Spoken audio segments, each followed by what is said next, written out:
Acho que são basicamente três novidades.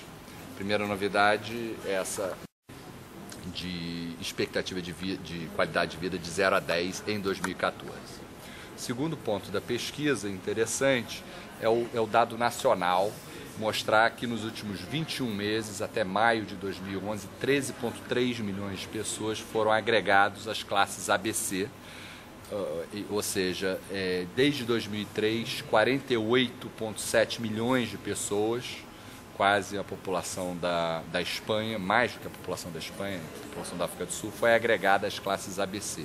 13,3 milhões só nos últimos 21 meses, ou seja, a gente está falando de uma transformação de grande magnitude. E, finalmente, a última parte da pesquisa mapeia isso entre cidades brasileiras, quer dizer, vai do global para o nacional para o local. No local, quer dizer, qual o município mais classe A ou mais classe AB do Brasil? É Niterói, classe AB o segundo é São Caetano, terceiro Florianópolis, Santos ocupa um lugar alto no ranking também. Então, e o objetivo disso é, de alguma forma, ajudar as empresas a localizar o seu mercado, de alguma forma, os governos também, e é um cidadão comum, né, se olhar. Quais foram os principais fatores que explicam esse bom resultado nos últimos 21 meses? 21 meses, primeiro é o fato de que os outros, vamos dizer, 72 meses foram bons. Então, você está falando de crescimento em cima de crescimento. Você falar que a classe média brasileira vai crescer 10%, depois que ela já cresceu 50%, é crescimento sobre crescimento. Então, é o fato, quer dizer, o fato dela já ter crescido. Mas por que ela já cresceu, né? Ela já cresceu porque a renda cresceu do brasileiro desde o fim da recessão de 2003, vem crescendo, e a desigualdade vem caindo há 10 anos consecutivos. Então, são os fatores fundamentais. E o terceiro fator, que desigualdade, crescimento, é a estabilidade, seja inflacionária, seja um pouco esse choque de confiança que foi dado aos mercados, a partir que eu chamei certa vez de segundo real, que é o real do Lula. Vamos manter as regras de mercado, não vamos romper contratos, etc. Então, acho que esses três fatores estão na base. Agora, o que está por trás deles? Educação é o principal fator. O que a nossa pesquisa mostra que só pelo efeito de educação, se tudo ficasse constante, a renda do brasileiro cresceria 2,2 pontos de porcentagem por ano, o que é bastante. O bônus demográfico é só a mudança demográfica, explicaria meio ponto percentual, ou seja, o bônus educacional é 4 vezes maior que o bônus demográfico, em termos de efeito sobre renda. Então, a educação, eu diria que é a grande política estrutural por trás disso. Você tem a estabilização, sem dúvida, como uma condição necessária para esse processo de estabilização inflacionária. É muito importante, macroeconômica. Programas de transferência de renda, e aí, vamos dizer, Bolsa Família é importante para a classe E, aumento do salário mínimo importante para a classe C. Obviamente, isso tem custo fiscal, isso também, de um lado, segura a economia por outro. Você ajuda de um lado, segura de outro, e a desigualdade cai nesse processo. A inflação, por enquanto, pelo menos a inflação estabilizada em 5%, é uma realidade agora, só que ela preocupa diante das perspectivas justamente de crescimento dessa população e dessa própria da renda também, né? Como é que você enxerga essa necessidade de frear esse crescimento inflacionário?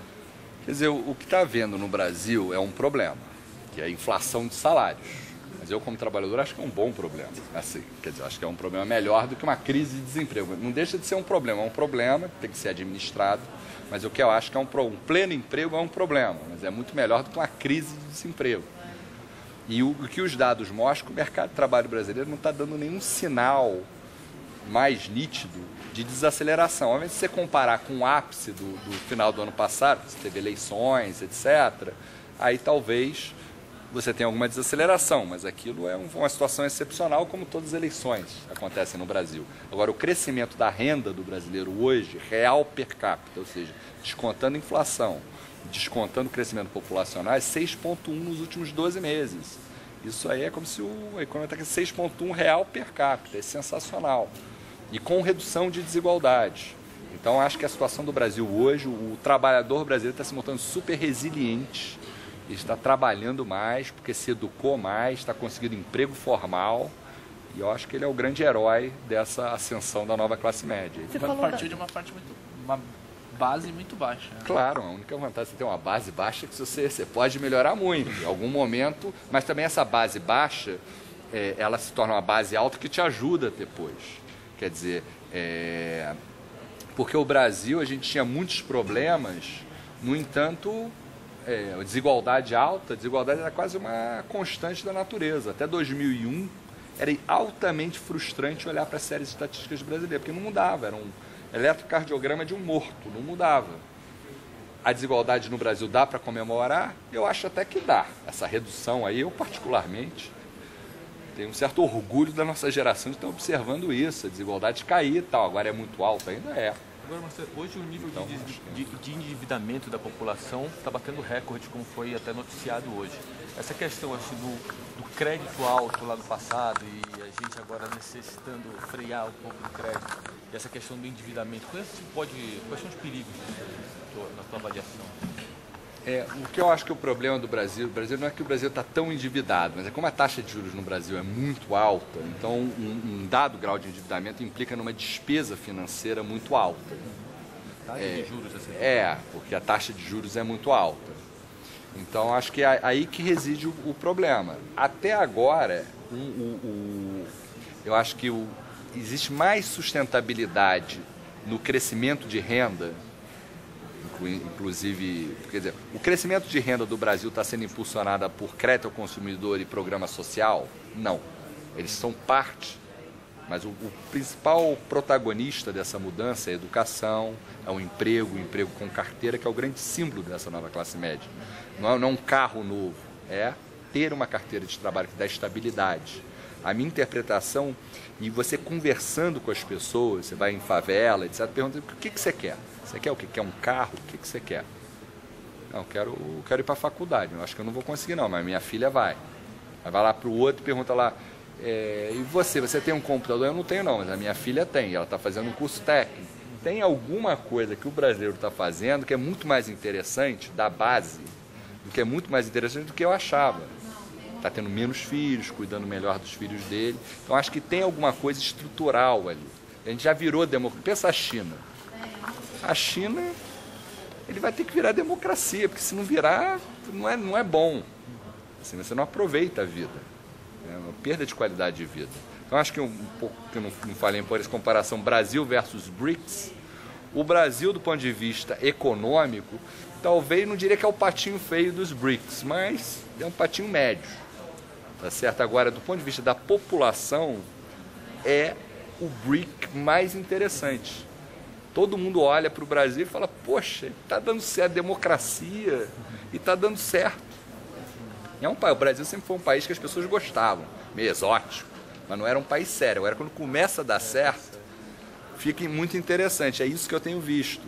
Por quê? A renda está crescendo mais do que o PIB, a renda, o bolso do brasileiro, a desigualdade está caindo, e como os dados mostram, o Brasil está feliz à beça, consistentemente.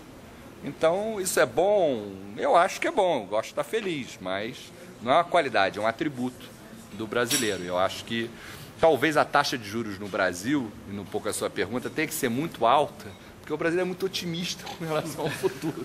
Então, se ele tiver uma taxa de juros estupidamente alta, ele se endivida até o último fio de cabelo, porque ele acha que Deus é brasileiro. Ele até lá, entendeu? Ele vai, é um pouco uma contribuição ao debate de por que a taxa de juros no Brasil é tão alta. Eu acho que uma parte é porque o brasileiro é muito otimista.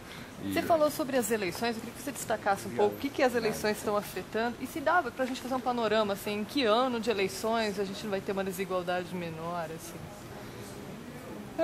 Eu acho que, quer dizer, um pouco nessa questão de eleição, a gente analisou todas as eleições, tem um estudo lá no nosso site, desde 81, 82, 86, em todas as eleições a renda subia muito e todo ano pós-eleitoral caía muito. 2007 e 2011 são exceções, mas de qualquer maneira é uma desaceleração brutal de crescimento.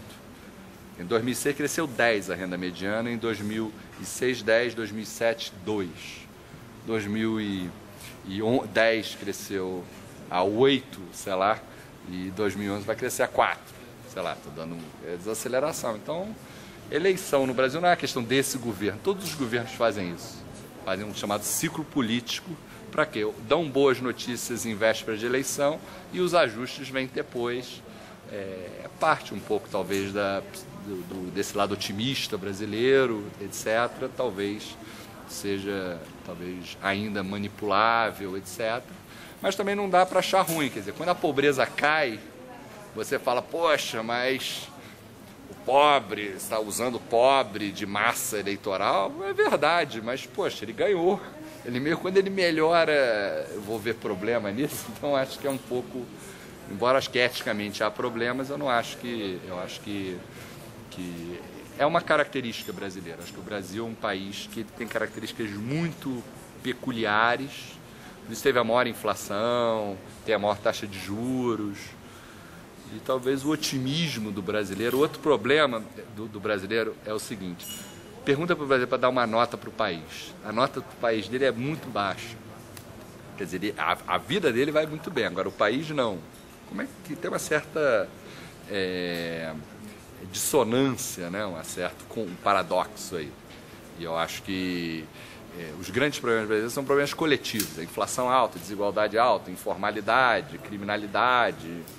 Só que o Brasil está melhorando. Aqui em São Paulo a criminalidade caiu, no Brasil a desigualdade caiu, então a gente está melhorando, mas melhorando a partir de situações que a gente talvez não devesse ter, mas tinha. Então acho que esse é o nosso motor das nossas melhoras.